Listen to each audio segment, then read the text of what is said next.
started to point out was the course project, right? The course project. At this point, you should have some ideas on what you want to work for course project or something. If you don't have, I'll try to add some ideas here, and or we can chat, right?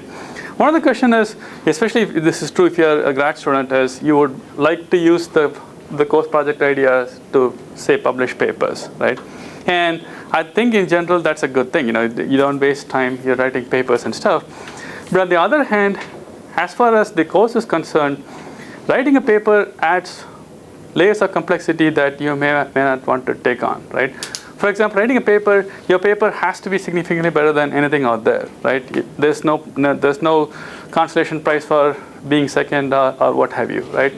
Which means that you would have to do a much wider research survey to figure out what is out there and try to build your stuff on top of that, right? So there are some projects which I know that whatever you do would be on top of the things, but in general, I'm not going to expect each of you to not only come up and do something, but also make sure it's beyond what people are doing, right? So, for example, like this project that you're doing in terms of running it across the planet, there's nothing novel in it from a technical perspective, right? But I think it's an interesting thing to look at for a course project or whatever, right?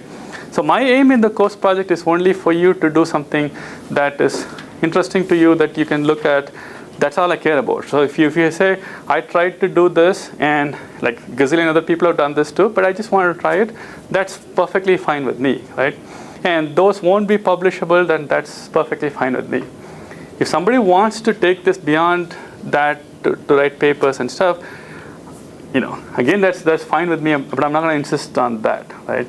So that I want to make that clear because, however much I want people to look on project papers and stuff, it's usually not the case that you can take a course project and write it into a paper unless you do all the research, survey and everything, unless you kind of place it within the context. So for people who are working in this area or wants to work in this area or already doing something in this area, that additional work may not be wasted, right? But that's a disclaimer, right? So don't kill yourself wanting to do a project.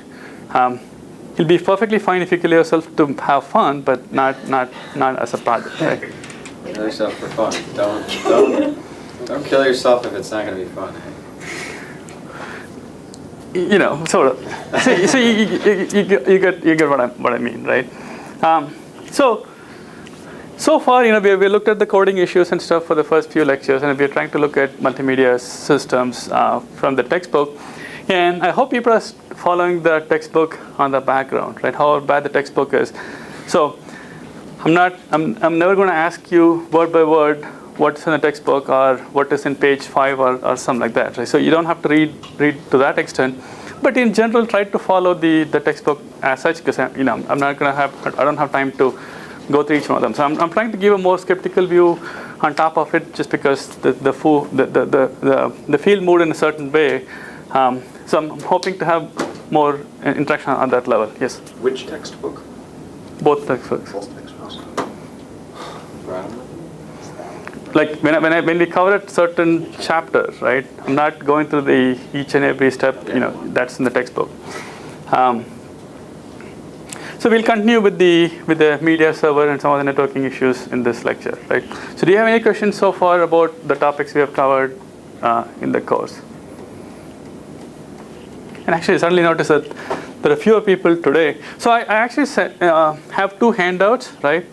One is the class lectures, and the other is the SCSI versus ATA paper. Again, for your information, I think I referred to this in the last lecture when I said there's a paper out on what's the difference between like $80 hard disk and $800 hard disk. And this is a good paper. It's easy to read. This is completely for information. It's nothing to do with this course, but it's a good paper, right? And I have the other paper on when I said you can use the Linux free space to get replication and stuff. I just have one copy because I felt guilty about killing too many trees, right? So you can take that copy, or I'll give you the link so you can actually go print it out. So in terms of the file system, again, this goes back to the undergrad operating system course, right? So essentially, you have two of the major technologies are the FAT and the Unix file system are variants of those, right? The Windows file systems are traditionally simpler or easier. So you have this one allocation table which has pointers where each block points to the next block. So if you want to find out, so you have to do a sequential walkthrough of the block structure. So the directory entry has the first entry of the file, and the block for the first one points to the next one, and so on. So if you want to sequentially do access, you have to walk through the file allocation table, right? So if you read the file allocation table into memory, then you can walk through them fairly quickly. Otherwise, you have to first read the file allocation table, and then from there go to the actual content. And those are, in the OS class, you typically look at that in the context of how much space you would waste or think about it in that sense. Whereas in the case of the Unix or variants, right? Essentially, you have a inode which has a certain number of direct pointers, right? Where you have the actual blocks, and then you have a certain number of 1-level pointers, 2-level pointers, and 3-level pointers. So if you're looking at a file which is on a 3rd-level pointer, you first read the inode, which tells you which block you should go, which tells you which block you should go for the next one, and so on, right? So you have multiple levels of access to get to the contents that you want. And again, this was developed because research studies show that the files are of certain size. So files are typically small. So you want the small files to be accessible quickly by having a few of the direct blocks, right? And then you kind of progressively make it such that large files would have to go through many levels of indirection, right? And that's how you probably looked at it from the OS course perspective. Whereas from a multimedia systems perspective, we have to go back and see what this means. So if you're talking about a FAT file system, right, and if you're trying to access something sequentially, right, you would have to keep the FAT table in memory so you can actually go back and read the table which figures out where the next block is, right? If you don't, then you'll incur 2 disk reads. You have to read the FAT table and then the contents. And especially for the Unix file system, right? Multimedia files, we said, are fairly large. So you would have to have so you're probably operating on the 2nd or the 3rd indirect block range. So you have to keep all these things in cache. If not, so the takeaway message is these are not designed for multimedia files, right? Unix files are designed for small files, not for large files. So if you're doing a large file, you would have to read a whole bunch of these blocks. And then you might have looked into log structured file systems. So essentially, instead of writing small output to the disk, you collect a whole bunch of them and then write them out in a log, right? And then you have various ways to optimize this so you don't have to write it over and over again. So you kind of leave the stuff in the log, and then have pointers to the stuff, and worry about these issues. Again, the question is, what does that mean for how the multimedia files are stored and all those things, right? And one of the things we noticed was the iPods and stuff seem to just operate on these file systems, right? So they seem to be okay or whatever, right? And so that may be a good thing for somebody to look at as a course project, right? So maybe not as an iPod device, but for a device which can service more users, right? It's probably true that for one user, it probably doesn't matter any of those because machines are faster, has enough space, and all those things. But maybe a good thing to look at for if you want to service like 4 or 5 users, how would these choices like Unix or FAT affect your ability to serve contents, right? And again, that may be relevant in the context of DVRs, right? How many of you may have DVRs or media centers at home where you're trying to service contents for your own use within your house, like 3 or 4 TVs or what have you, right? And see how well these things work out. And again, the stuff that is not really looked at much is the directory structure. And I think you pointed out that iPods do something on the iPod device, the directories seem to be funny, right? Like whichever way they're organized.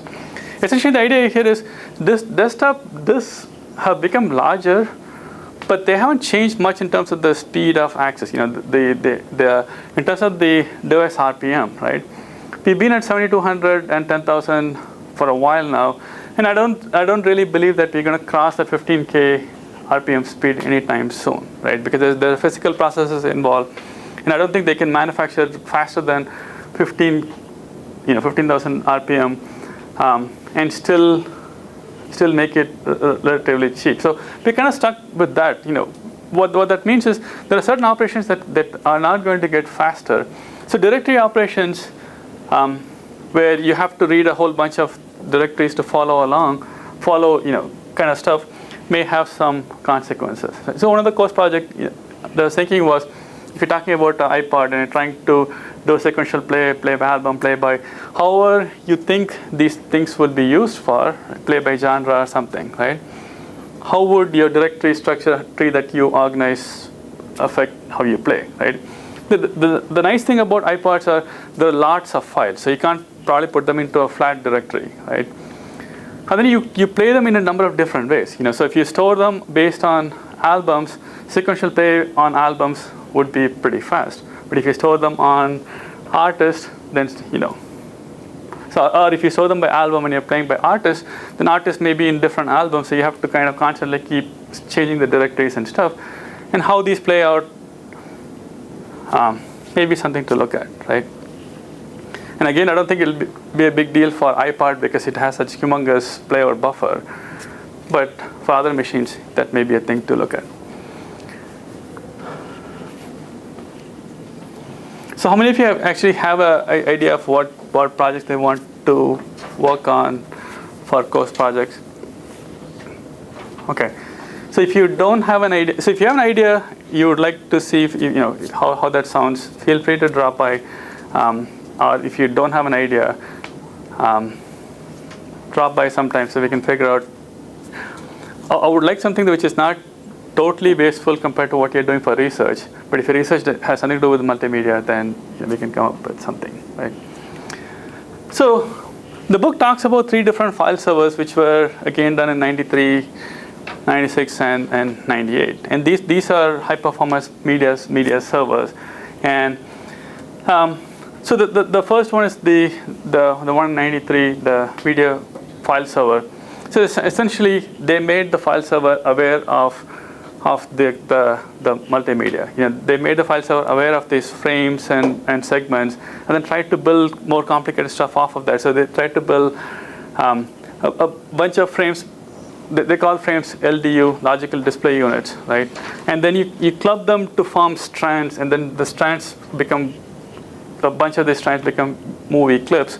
So the storage itself knew of these concepts of movies and strands and stuff. So it knows that playing a video means that stringing along these strands to form a larger stream.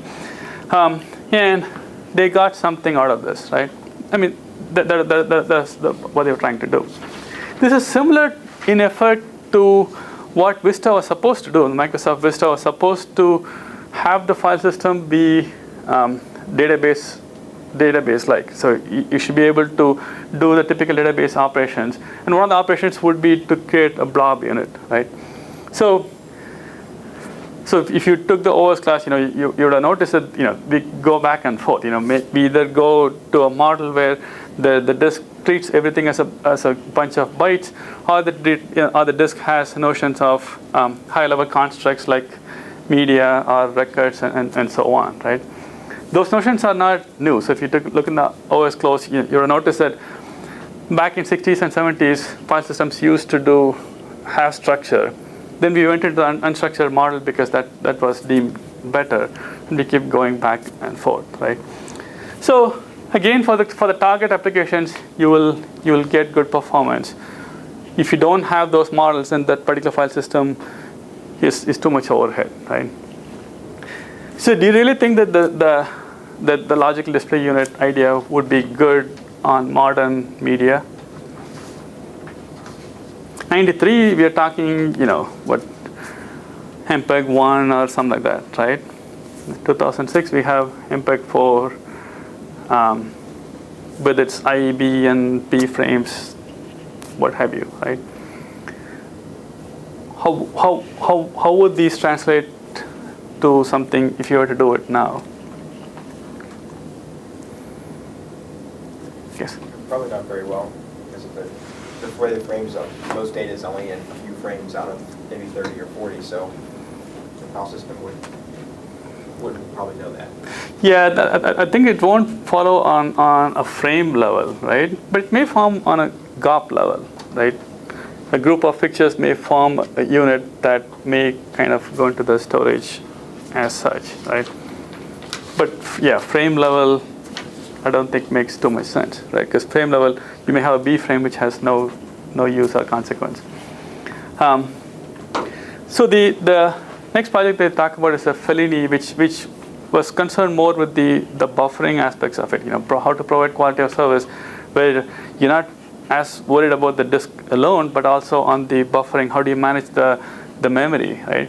Because at the end, what's served out of the server depends on how much buffer you have and how do you manage that. Because if you don't manage it well, then you may not be able. So you may have to go to the disk often, right? Which would kill your performance. And I think the next slide we have a little bit more on those concepts.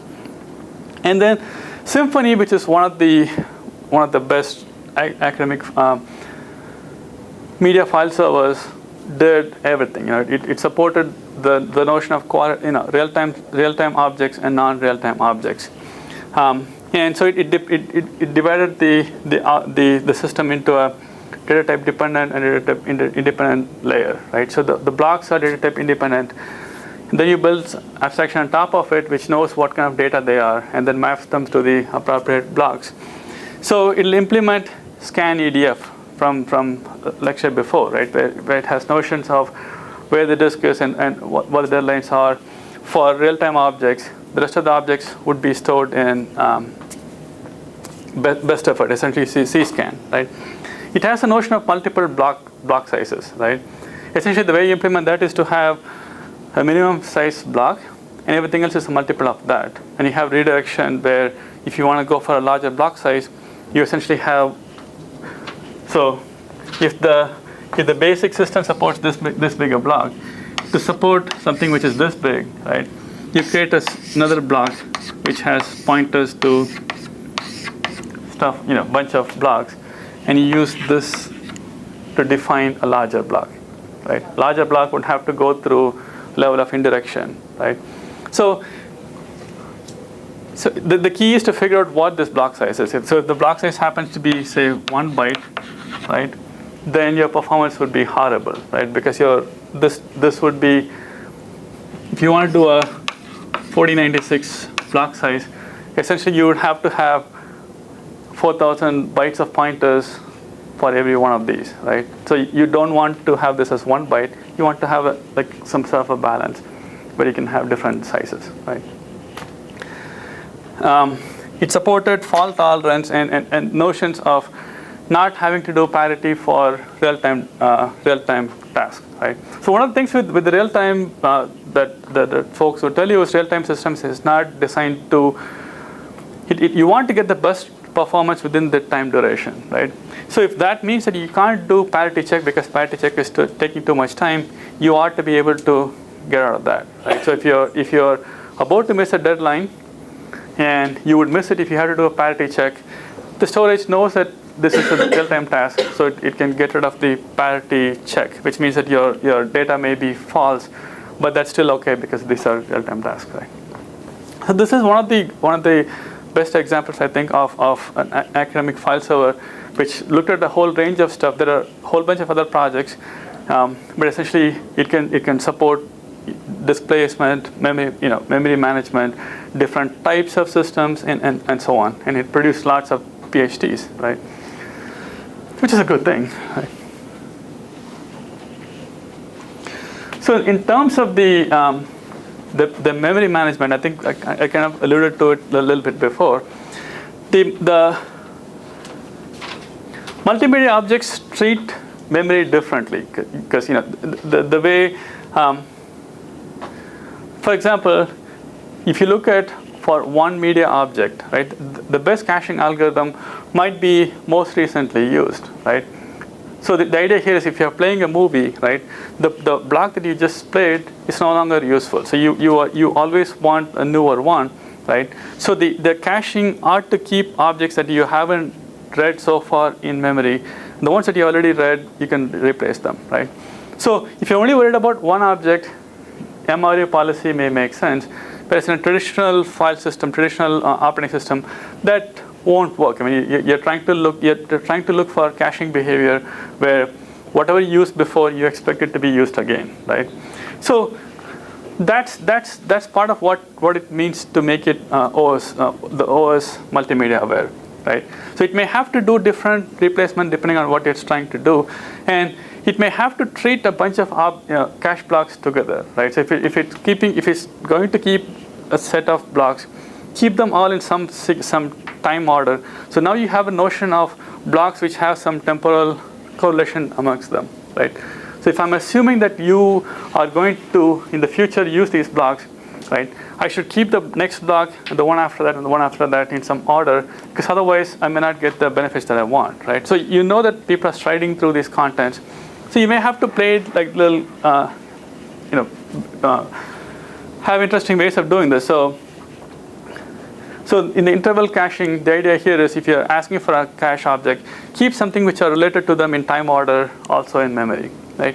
Which means that the cache now has to know that these are time order, not just not just a bunch of blocks, right?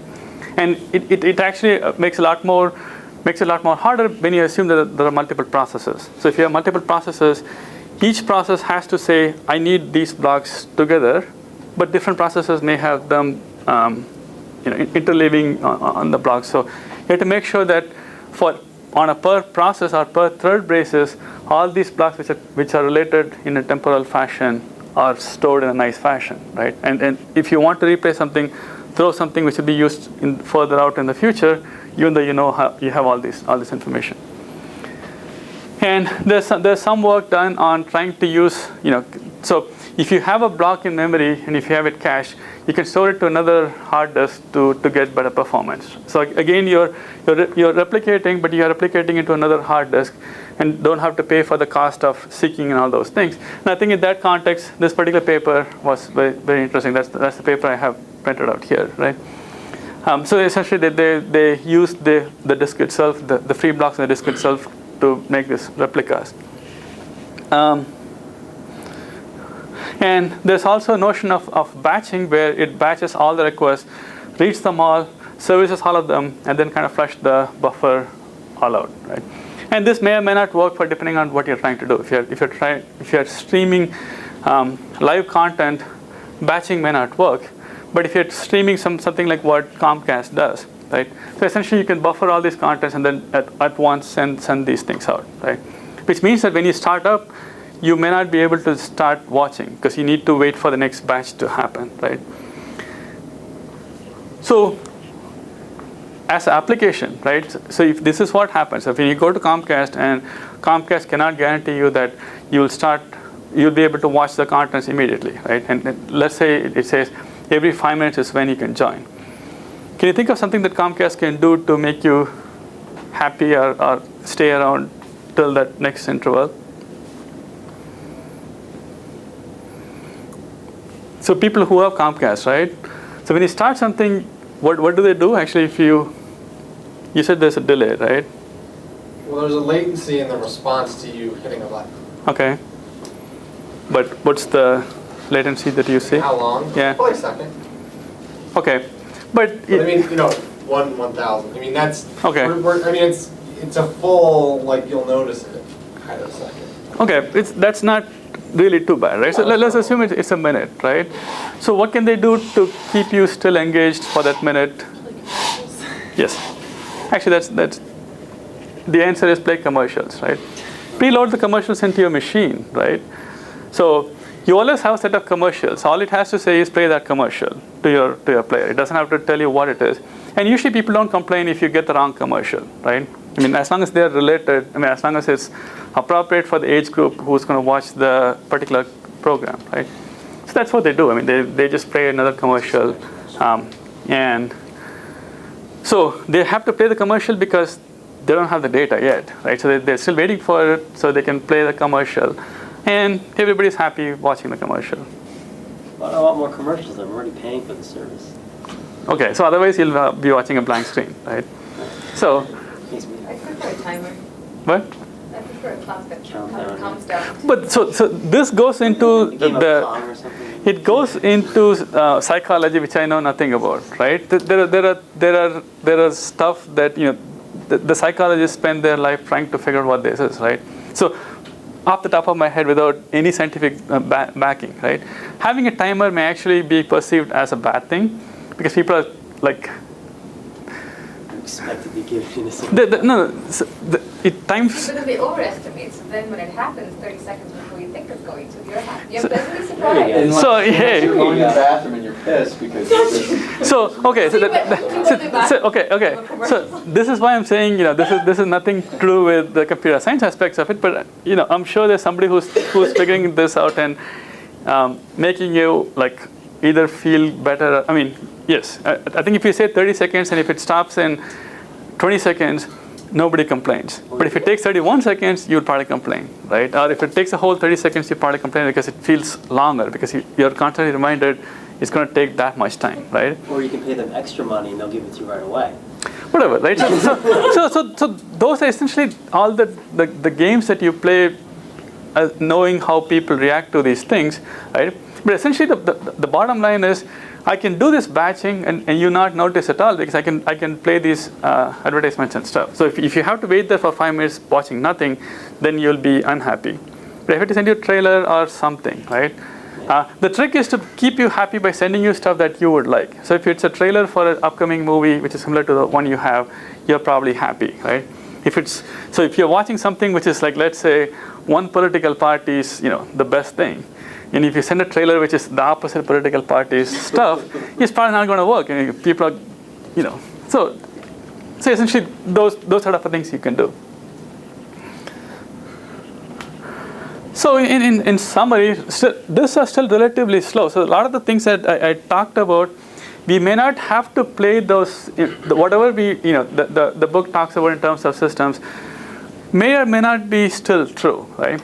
Disks are still slow. So if it has to actually go to the disk, you probably, whatever we did in 96 and stuff is still valid, right? The only difference is in 96, 7200 used to be the server disk, and right now 15K is a server disk.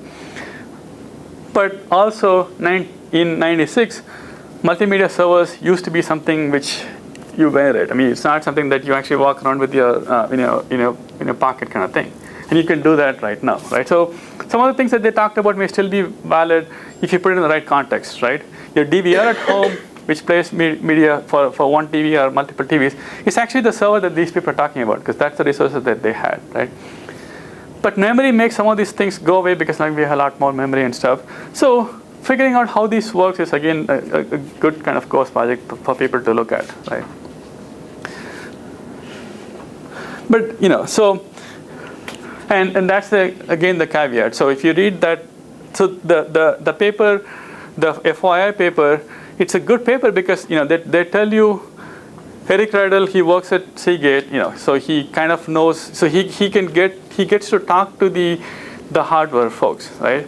He's not a hardware folk himself. He's a software guy, but you can talk to him and say, can you talk to the hardware people to see why they're making those choices, right? So that's a good thing. So the paper is basically for him to say, most of you can't talk to the Seagate, the hardware guys who are making the decisions, and I can talk to them, and here's why they're doing this stuff, right? The idea here is to say, don't make assumptions which are going against what these people are doing because they're making assumptions and stuff because the disks have to be cheaper and what have you, right? So I really like talking to him because he can tell you that, so his point is don't play with the seek and stuff because that just annoys us and we're not going to do that. We're not going to give you that interface at all, like which block is free and all those things, or all the scan and all the algorithms, right? Trying to tell you where the hard disk is, where the head is, where it's going to go, what's those things. We're not going to do it because that just doesn't work. I mean, we just can't make bigger disks if you have to export all the stuff out to you, right? that's a good indication to say, get out of that research area, right? Going back to that, the graph we looked at before, right? There are some areas where you don't want to go because the technology has overtaken, right? So the other topic I wanted to add was the notion of the network protocols on how to get multimedia contents, right? Real-time aware, what's network protocols. Again, I'm not going to go through all the prior networking knowledge that you would probably get from a networking class, right? So one of the things is, for example, UDP and how that plays into the whole thing. I'm not going to touch so much, right?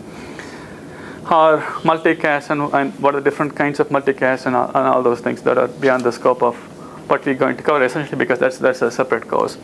So here the notion is, how do you do reservations based on whatever is running on the internet, right? In a nutshell, internet is designed to be best effort, right?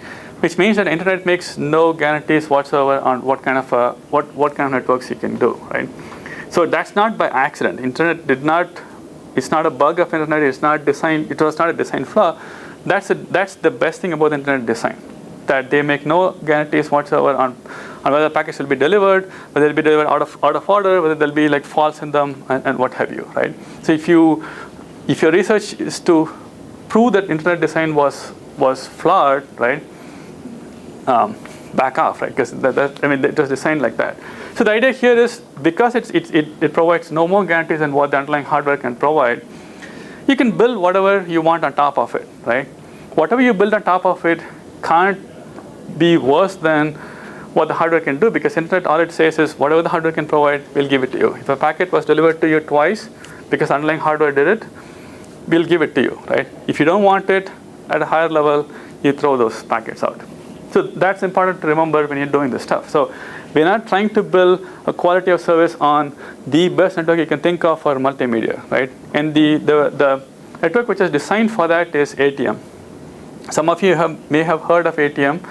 Back in early 90s, ATM was it. It's supposed to replace everything else. It's supposed to be the end all for all kind of multimedia stuff. And it just turned out to be like that. I mean, the lot of papers published, I think, in terms of networking papers, there's probably a lot more papers on ATM than anything else, right? Because ATM was beautiful. It was beautiful to simulate, beautiful to analyze, but turned out was not that beautiful for implementation, right? So you see lots and lots of papers, lots of other people made career out of it, but we're not going to talk about that because maybe it's suited, but that's not where the world is going.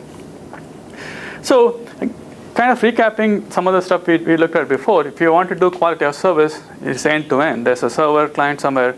You can either have the client request what they want, and the server tells you what it can provide, and you come up with the notion of what is possible, which is receiver oriented, or the server oriented, where the server decides how much bandwidth it has to give to you, and then you make a round trip, right? Essentially, you are trying to figure out all the bottlenecks along the way to figure out what can be given. So you can only service the whatever the bottleneck link can support, right?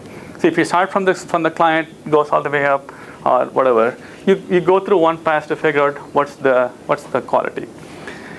And the internet model, it's called the INSERV, right? It's the integrated service model, where essentially you do a reservation based on per flow, right? Per flow you would define as whatever. So in the case of multimedia, you would define a flow as the audio and the video and all the control things bundled together as one thing. In the case of if you're doing a web server, you may consider a TCP as a flow, right? So it doesn't define what the flow has to be, but essentially you make a reservation per flow. So he would have a flow thing from here to if he's watching something in Google, and if William is watching something else, so you will have one reservation going from here to the routers to and so on to the server, and he'll have one more stuff going through and all those things, right? And they define the notion of a path and res. So path figures out what the reservation has to be. The reservation actually makes a reservation. So you'll make the reservation going from anywhere to anywhere. And along the way, the routers can join these things. So you can say, you're asking for something, you're asking for something. If it's going to the same server, it can mix these two to come up with essentially a good way to figure out how to give you quality of service to each one of these users, right? Unfortunately, it doesn't scale, right? Because it doesn't scale because for every Notre Dame user, you may have to have one reservation going out, which means the router has to keep track of all these reservations, trying to figure out how to manage these things, and that kills the routers, right? And it's not clear how you would end up paying for this too, right? If there's no payment model, if there's no penalty for not asking for a good quality, I can't imagine one of you saying like, all I want is whatever is left over, right? I want to give all my resources to my fellow friends, right? So unless there's a cost involved, a model involved, these things won't work. And the cost model, pushing it all the way up to you to say, how much are you willing to pay, how much are you willing to pay, and how much to form all this stuff, didn't quite work out the way you wanted. So, that's the in-server model, and it didn't find much traction because it's not clear how to push it all the way to the end users to figure out what the quality is.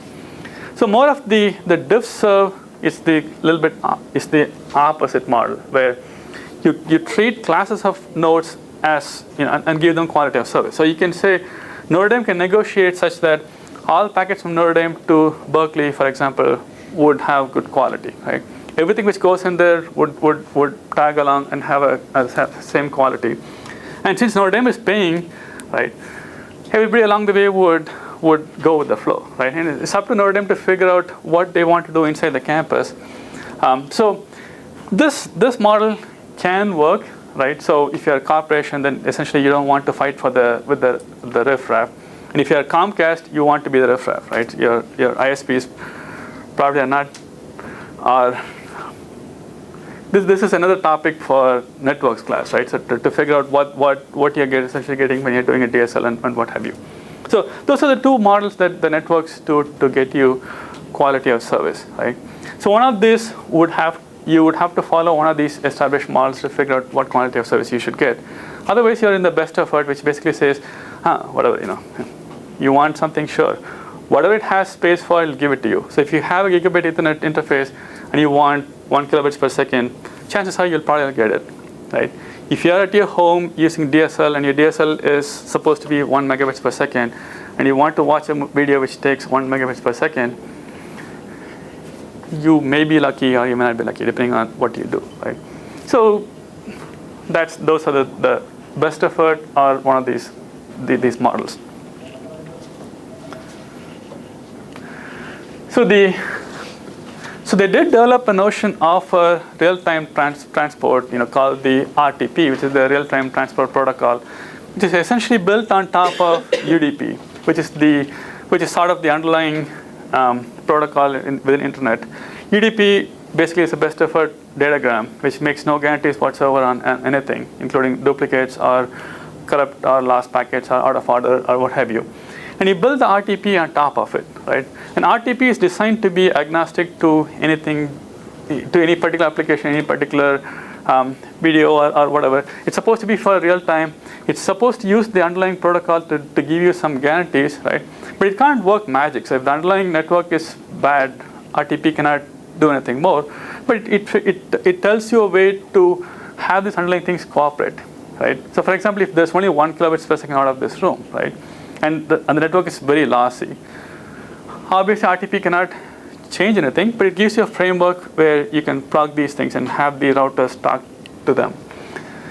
RTP started out as a multicast-friendly, multicast-based protocol. Multicast basically says that you can send one, it's a networking technology which essentially says that I can send one packet and it'll only go to people who are interested, right? So if you're out in California and you're watching Notre Dame game, right?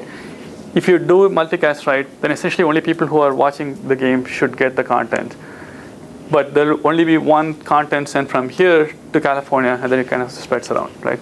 And there's a lot of reasons why it failed and a lot of reasons why it works and what have you, and that's way beyond the scope of this class, right? So Professor Striegel's, one of his research main areas is on multicast, and he can give you more in details on why it fails or why it succeeds. So within RTP, they define a notion of profiles to figure out how different applications should behave in terms of sending packets. It does not define how the packet should be sent or what packet should be sent and all those things. So it's easy to define profiles on top of that to figure out different layering, different ways to lower the quality and stuff. And there's also another protocol called RTSP, real-time streaming protocol. So this one also has the notion of RTCP, which is a control protocol, which figures out what happens if you have quality loss, right? So folks build RTSP, which is a real-time streaming protocol, which is can be built on top of RTP, which tells you how the packet should be sent. So RTSP would be the real-time streaming protocol built on top of RTP, and RTP will use RTCP for control packets, right? And for example, QuickTime Real uses RTSP, and I think QuickTime also uses RTSP.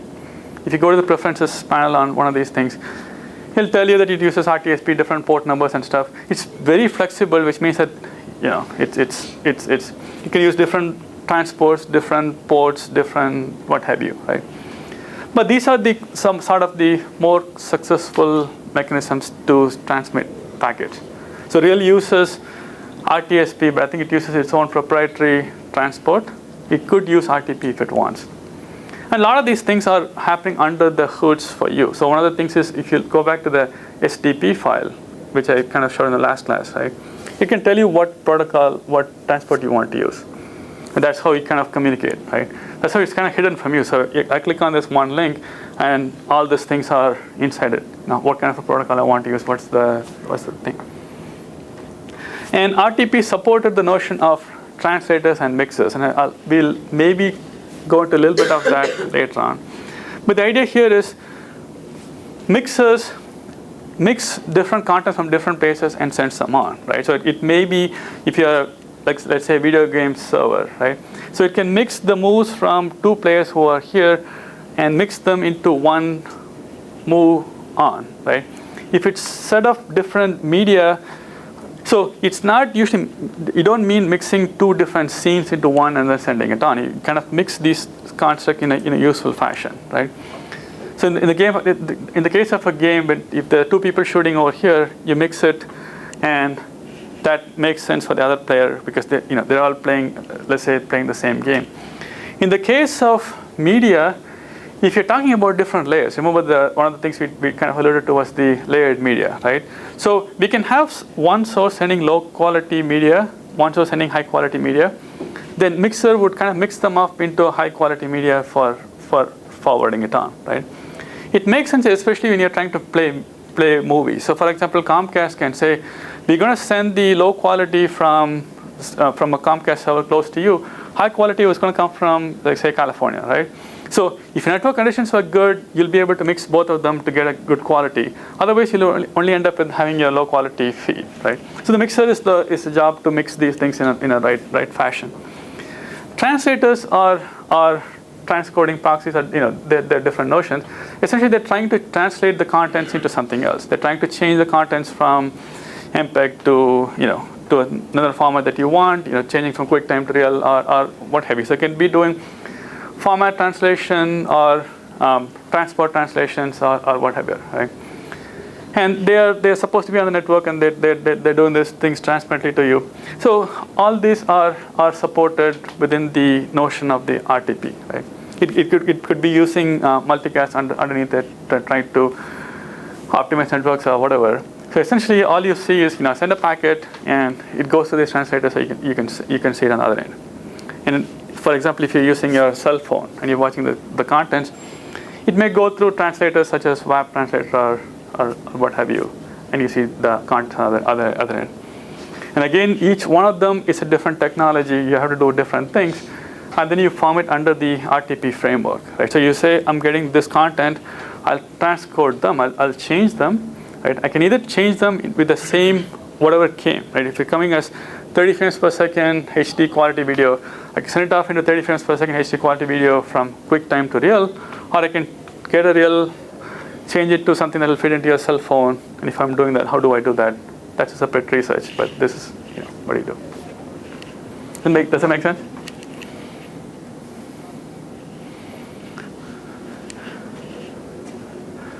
And the notion of the filtering or the translation, right? There's a lot of research done on how to do that effectively, right? So essentially, you can go to the server and that does these translations for you. You can have the client do this translation. So if you go to the server, some of the servers may ask you, do you want HD quality or dial-up or like different links you can click on. They can figure it out on the fly what you have and try to do something.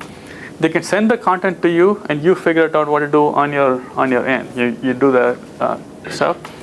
Or you can actually push it into the network. You can have the internet itself do all this stuff. And it was a big topic again in the late 90s called active networks, right? So essentially the idea here is to push, the server will push some code with the media, right? And the network itself would do this translation. Your router will do these translations and stuff. And they have a way of doing this in a secure fashion, right? Making sure, sort of like your VM kind of things where it doesn't destroy anything else around it. So you can put it inside the routers and it'll do this code. So you can do, so you can do some processing here, some processing there. So the idea may be that depending on what kind of network you have, you may want to send compressed video up to the end and then uncompress it and send it off to the local stuff, right? For example, your PDA may not have the CPU to uncompress a video. So you send it in a good fashion, send this code to say, here's the code, here's a stream, it's highly compressed stream, right? Send it all the way to the edge and then run this code on the stream, which will uncompress this stream and send it off to the user, right? So this is, I think, the pinnacle of that movement, in terms of active nature. So it's a good paper to look at. Again, it's sort of like the FYI kind of thing.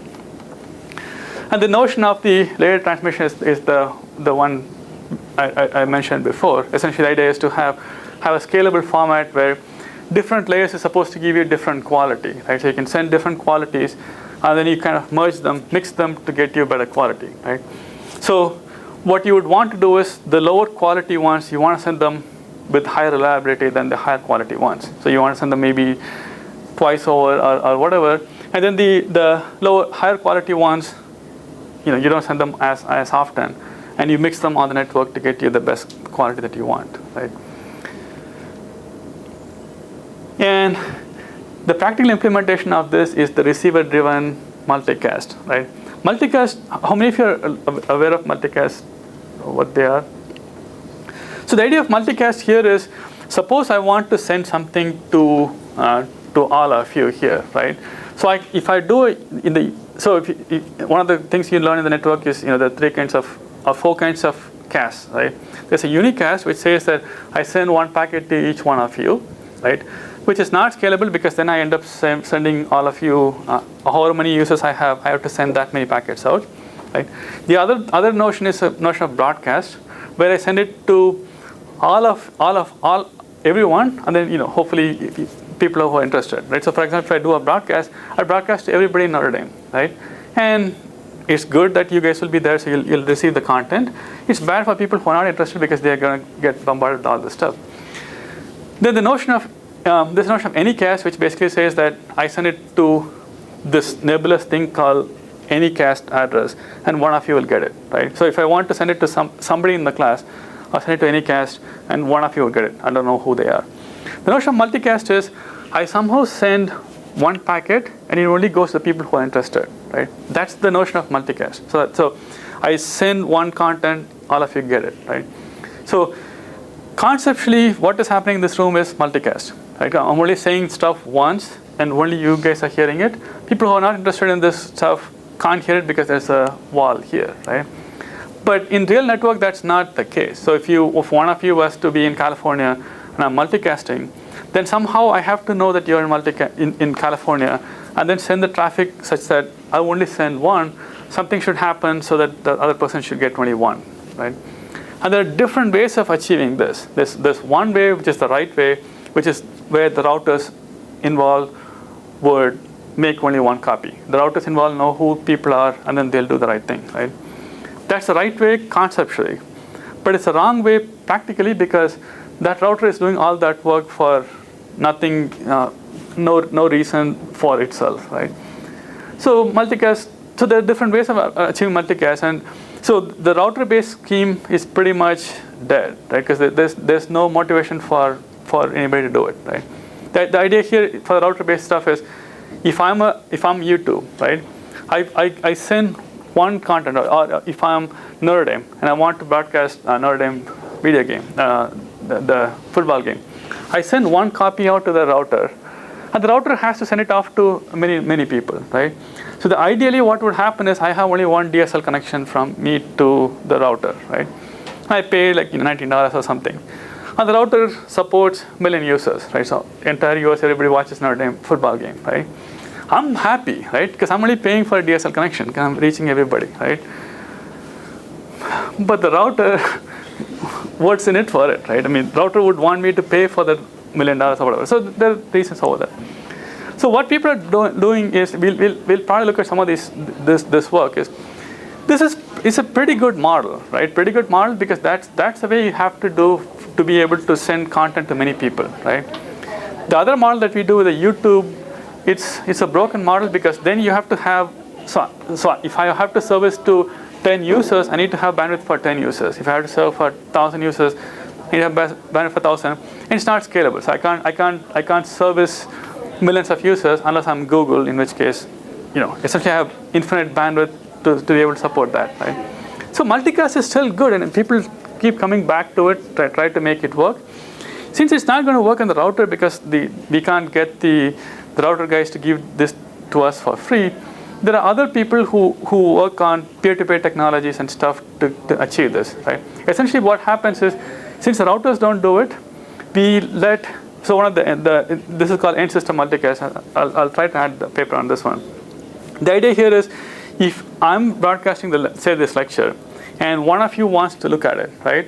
So I'll give you one packet, but somehow I recruit you to service people around you, right? So since routers don't do it, so if I know that you are in California, I'm sending you a packet, I tell you, like, can you send it off to your friends, right? So if I have one person in California and who's forwarding there, and one person who's in India forwarding it there, so I no longer send one packet, right? But I don't have to send too many. I can send one or two, and then they kind of distribute it among themselves, right? And they use peer-to-peer technologies and stuff to do that. And they sort of work, and there are a lot of, again, this goes more into networking issues of how these things work. The essential problem is, if you are behind a DSL, right? The fact that you're in California is not much use, because I can send it to you, and then your upload would be so low, because usually DSL upload is bad. So you are not really that useful to me, right? So there are issues, but again these things can work. And one of the ways you can make it work is through layered, right? So I can send you some layers to you. You collect the rest of the layers from somebody, mix them, and you can help out the whole crew. And that's part of this layered, the way to send the stuff. This has been an active area of research for a while, and people still try to get this to work, because there's a lot of benefits. Because only people who are participating in this whole system is working on this. If you are interested in the video, then you become part of this conglomerate trying to get the contents others, not others, right? And layered video is one of the best tools you have to make this happen.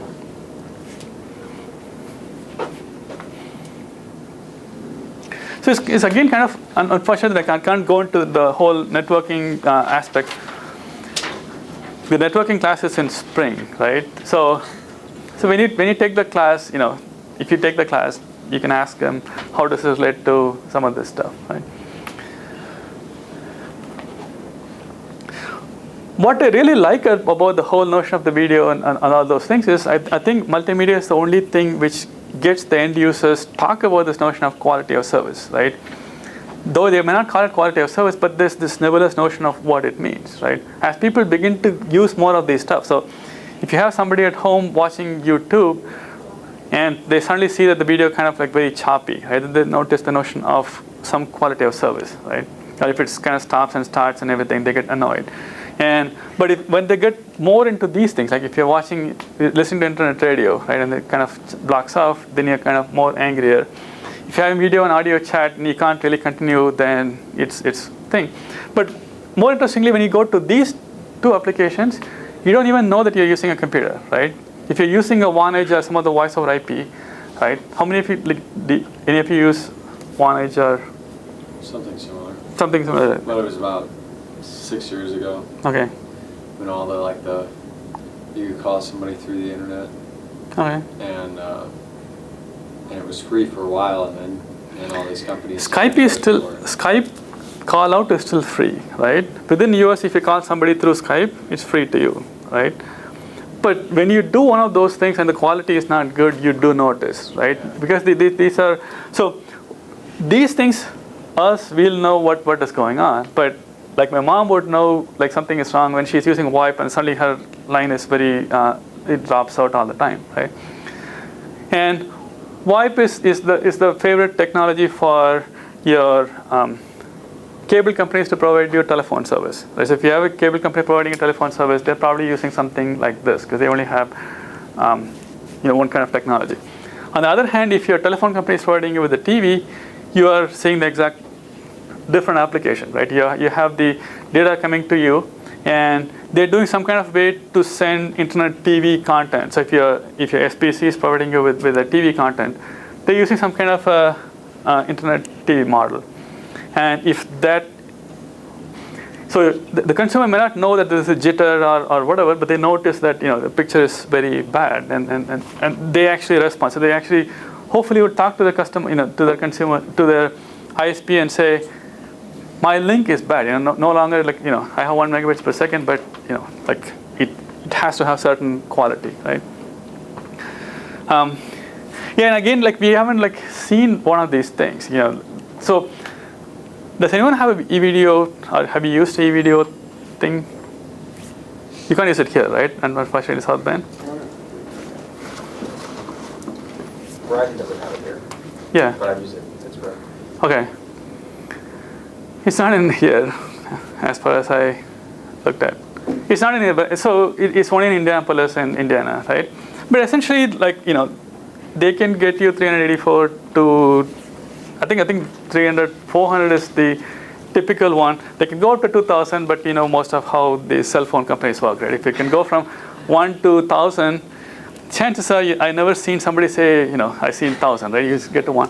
So anyway, so this is good enough, right? The 384 is good enough. So you can actually have your cell phone with no voice plan.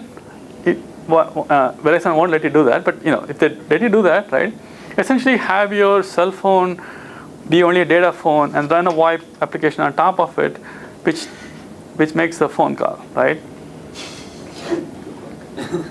Actually, this is perfectly valid when you're making calls to India or international calls, right? Because going like that, you save money because the long distance and all those things, right?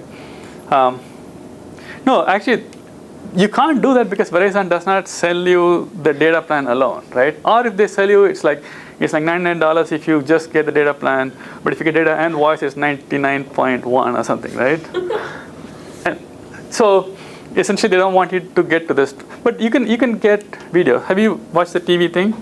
No, I've used Skype on the phone. It's iffy without e-video, but With e-video, it's okay, right? yeah, it's like Yeah. So, see, it's not so weird because I was actually thinking of like going to this model, right? Like get rid of the home networking completely, like no DSL or whatever, just have this and use all the phone and everything through that stuff. But unfortunately, Verizon does not support us here. it's supposed to come soon. I think they told me within a while. They're working on it. I guess. Oh.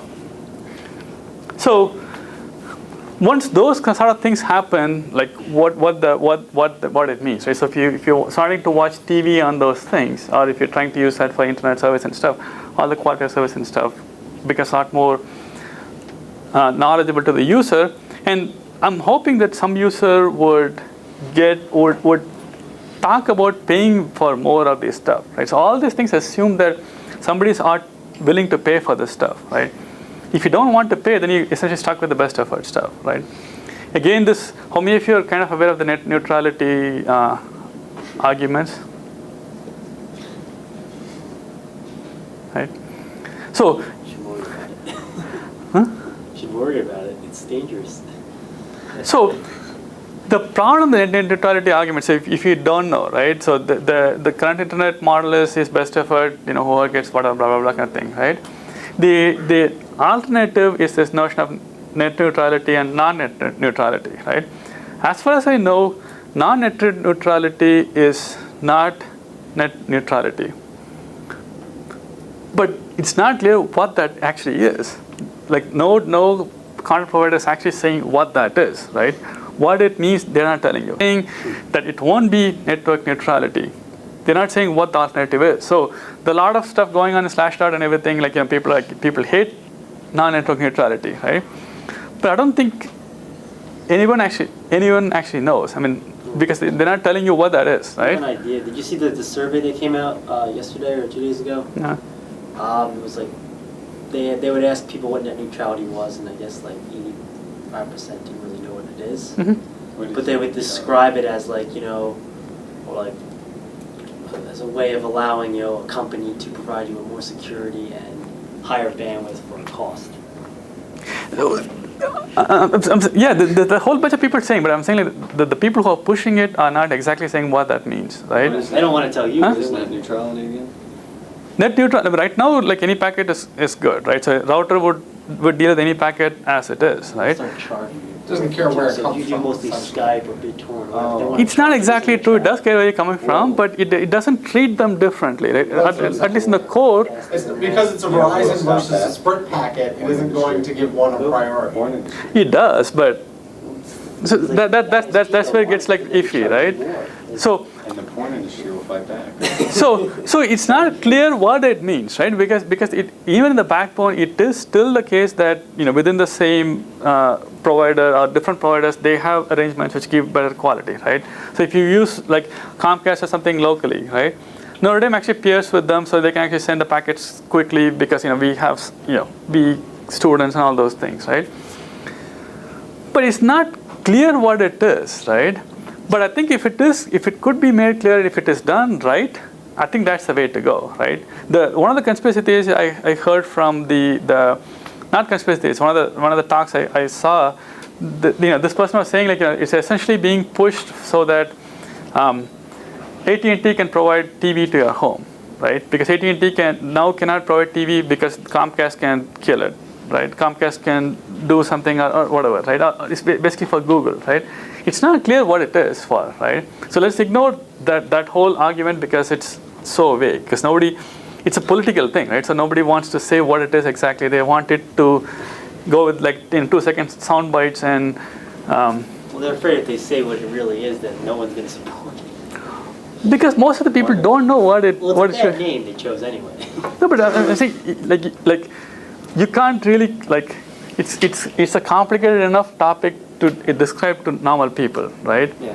Because the network right now is not neutral. I mean, it's not like they treat every packet the same, right? They treat the people Well, who it is neutral. It is the internet. they're not. I said. Well, it is. They want to make it non-neutral. I'm saying right now it's not neutral. But Yeah, it it is. It I is don't. the- You don't get charged if you're doing like your Comcast won't charge you more money if you're doing primarily Skype. You don't calls. get charged, but Yeah. all the backbone Yeah. routers Yeah. do stuff that is not Well, now they're necessarily- doing deep. Now they're starting to do that. They've been doing that for a while, right? So if you get a DSL for your Now home, you get a problem. it's like $30 or $40, right? But if you get a T1 link, which is like the same kind of bandwidth technically, right? You pay like $400, $500, right? They always did things differently, right? But I'm saying trying to explain that to the audience that they're talking to is hard, right? Like cell phones are not all the same. You're not getting So if you go to the details of the cell phone, right? Cell phone divide them into bands, right? So when you make a call, they're not giving you all the bands that you could have, right? They only give you some that gets you.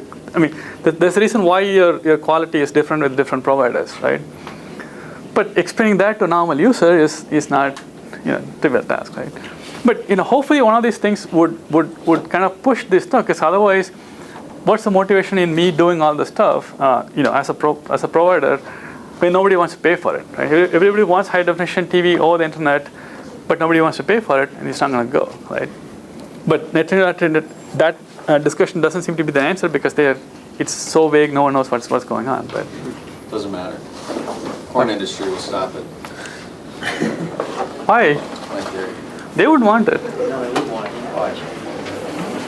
No, but then they couldn't have